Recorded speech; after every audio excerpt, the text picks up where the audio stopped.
Hi లవ్వీస్. నాకు తెలిసి అందరూ వినాయక చవితి పండుగ హడావిడిలో ఉండుంటారు. అవును కదా. అదేంటోనండి, నాకు అన్నీ అలా తెలిసిపోతుంటాయి.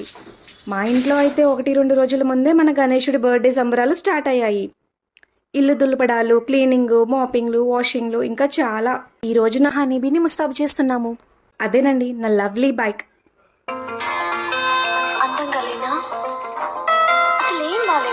బావున్నావే, నీకేంటి? ఇంట్లోనే బైక్ వాష్ ప్రేమతో హడావిడిగా చేసేస్తున్నా. ఎవరు చెప్పారండి వస్తువులకి ప్రాణం ఉండదని? వాటికి మాటలు వస్తే మనం అస్సలు ఆపలేము. చూసారుగా, మర్యాద రామన్న, రఘువరన్ బీటెక్ మూవీస్, అది 100% కరెక్ట్. మనం మన లైఫ్లో ప్రతి చిన్న వస్తువు నుండి చివరి శ్వాస వరకు అన్నిటికీ కృతజ్ఞతతో ఉండాలి. మనం ఏదైతే ఎమోషన్స్ని ఎక్స్ప్రెస్ చేస్తామో అది మనకి తిరిగి వస్తుంది అని నా నమ్మకం. ఆఫీస్ నుంచి వచ్చాక షాపింగ్కి వెళ్ళాలి. ఉంటానండి, బాయ్ బాయ్.